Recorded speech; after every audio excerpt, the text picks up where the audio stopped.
My brother's laughter still rings in my ears from that day in the lawyer's office. "You got the old dump," he sneered loud enough for everyone to hear. "I got the empire. Dad's $4 million business is mine. You," he pointed at me grinning, "you got a house that's falling apart." The other relatives shifted uncomfortably. Josh didn't care. He never did. But what my brother didn't know, what nobody in that room knew, was what Dad had really hidden inside those old walls. By the time Josh figured it out, it would be far too late. Dad had played the long game and I was about to win. Dad died on a Tuesday morning in March. A sudden heart attack. He was 68. Up until that moment I thought he'd live forever. The funeral was held at Riverside Methodist Church in Asheville, North Carolina, the same church where he'd married my mother 35 years ago. She'd passed 6 years earlier and I think part of him died with her that day. I arrived early. The church smelled like lilies and old wood. I sat alone in the front pew, staring at the closed casket draped in an American flag. Dad was a veteran. He'd served in Vietnam, came home and built a printing business from nothing. By the time I was born it was already thriving. When Josh came along 3 years later, it was $1 million operation. Josh arrived late, naturally. He swept in wearing a $3,000 Tom Ford suit. He didn't cry. He shook hands like he was networking at a conference. I watched him work the room, playing the grieving son while checking his phone between condolences. That was Josh, always performing. We'd never been close. Growing up I was the quiet one, the kid who liked books and fixing things with my hands.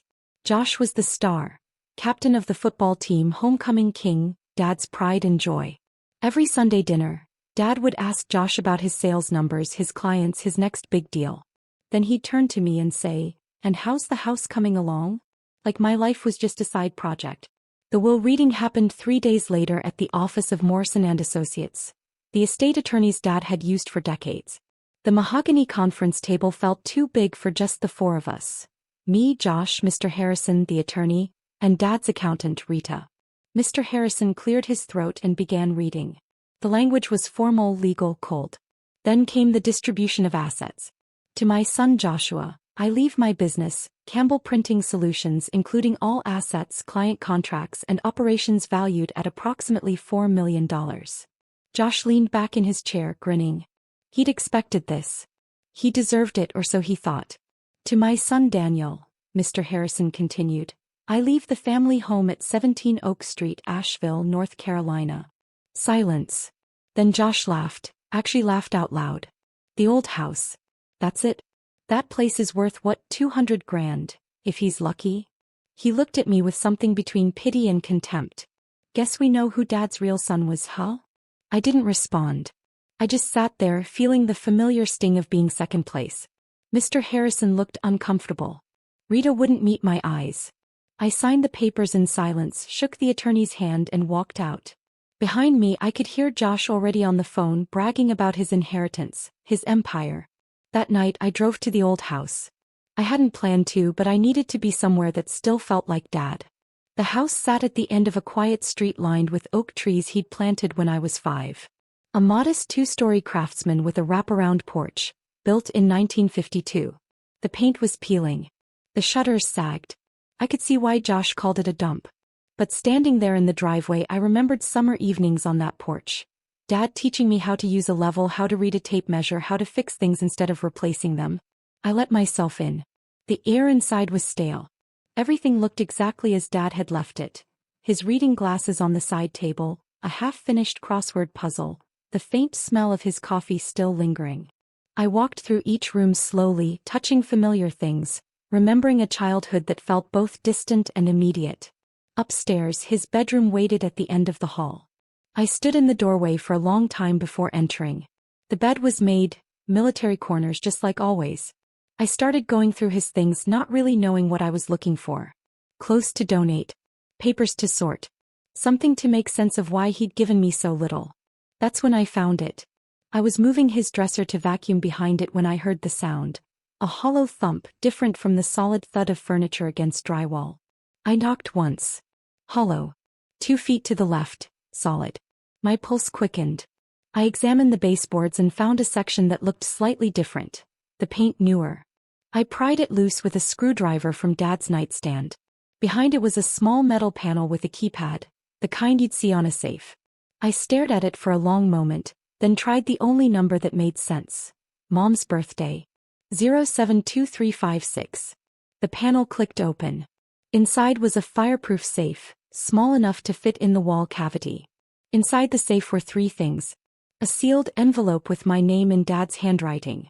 A folder full of documents.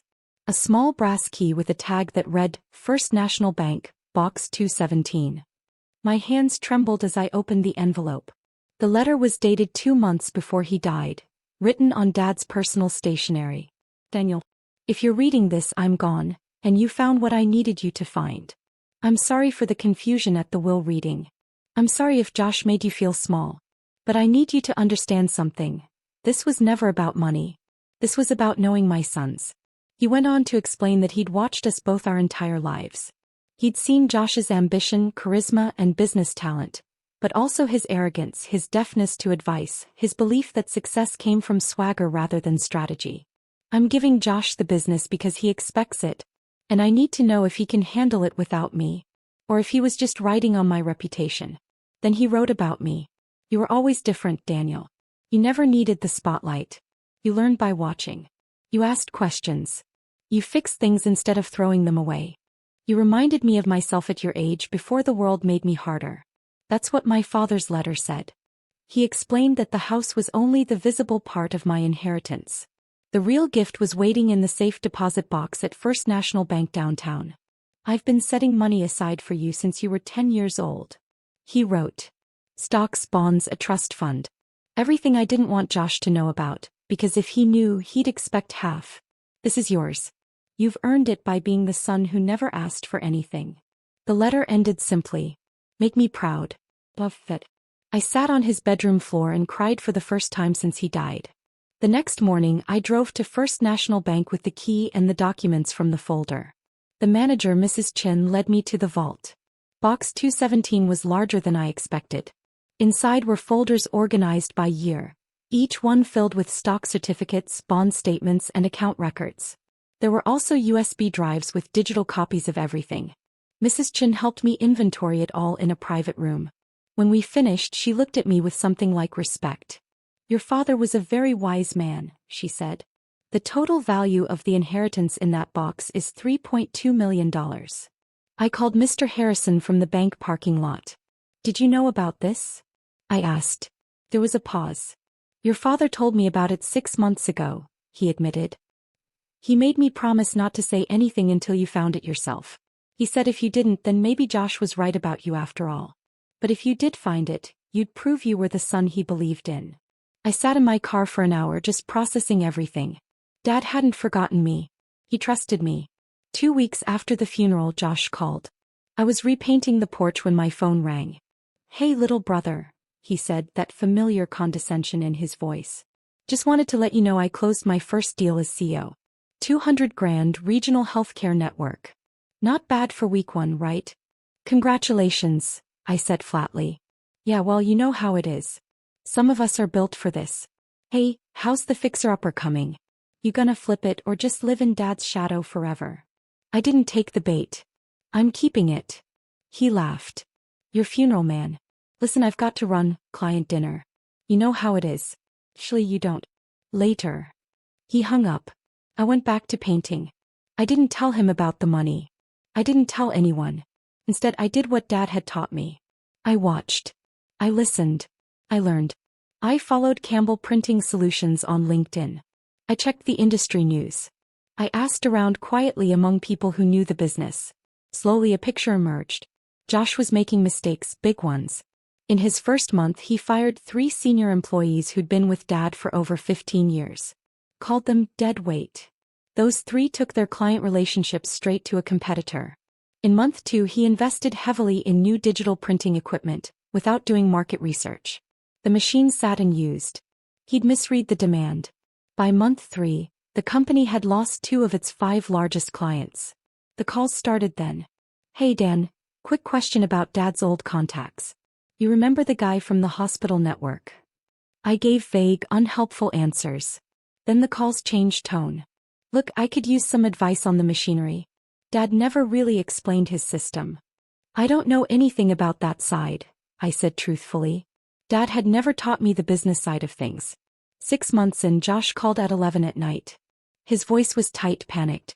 Denny, I need a loan. Just short-term, $50,000. The business is going through a transition. I need to cover payroll until invoices clear. I don't have $50,000, Josh. Come on, you could get a loan against the house. I'll pay you back with interest. No. Are you serious right now? I'm your brother. Dad would want you to help me. That made me angry. Dad left you a $4 million company, I said. He left me a house. If you can't make the company work, that's not my problem. You're a piece of work, you know that? Always jealous, always bitter. This is why Dad gave me the real inheritance. I hung up. The calls kept coming, once a week, then twice, then daily. The amounts he needed kept growing. 75,000, 100, 200. Each time his voice sounded more desperate. Each time I said no. And I watched from a distance as Campbell Printing Solutions began to crumble. More employees left. Clients didn't renew contracts. Industry message boards started talking about the company's decline. Ever since the old man died, one comment read, "The place has gone downhill fast." 9 months after Dad died, Josh called me one last time. He wasn't asking for money anymore. "I'm losing the business," he said quietly. "I have to file for bankruptcy. The creditors are coming after everything. The house, the cars, all of it. I don't know what to do." "You could have asked for help earlier," I said. "You could have listened to the people who knew more than you. You could have been humble." "Is this you gloating? Is that what this is?" "No, Josh. This is me telling you the truth. Dad didn't give you that business because he thought you'd succeed. He gave it to you to see what you'd do with it. It was a test and you failed." Silence. "And you?" he finally asked. "What did he give you?" "Exactly what I needed." I hung up for the last time. 3 weeks later, Campbell Printing Solutions declared bankruptcy. Josh lost everything. The business was sold for parts. The proceeds went to creditors. My brother, the golden child, was left with nothing but debt, and a very expensive lesson. It's been 2 years since Dad died. The house on Oak Street is fully renovated now. I repainted every room, fixed the porch, replaced the roof, and restored Mom's garden. It's worth far more than the $200,000 Josh estimated. But I'm not selling. This is home. I used part of Dad's inheritance wisely, invested in index funds, paid off debts, and started a small carpentry business building custom furniture for clients across North Carolina. It's not a $4 million empire. But it's mine. It's sustainable. And I love the work. Josh and I don't talk. A cousin told me he moved to Charlotte, got a job in sales at someone else's company, and is slowly rebuilding. Part of me feels bad for him. Part of me thinks he needed to fall. Maybe someday we'll reconcile. Maybe not. Either way, I'm at peace. Last month, I drove out to Riverside Cemetery where Dad and Mom are buried side by side. I brought white roses. Mom's favorite. I sat on the bench near their headstones and told Dad everything. I told him I found the safe. That I understood why he did what he did. That I forgave him for all the years I felt invisible. "You were teaching me the whole time, weren't you?" I said aloud. "You weren't ignoring me, you were preparing me." The wind rustled through the oak trees. Somewhere nearby, a cardinal sang. I sat there for an hour just feeling close to him again. Dad's real gift wasn't the money, though I'm grateful for it. His real gift was teaching me that worth isn't measured by how much you inherit, but by what you build. He taught me patience. He taught me humility. He taught me that the loudest person in the room isn't always the wisest. Josh got what he wanted. I got what I needed. And in the end, that made all the difference.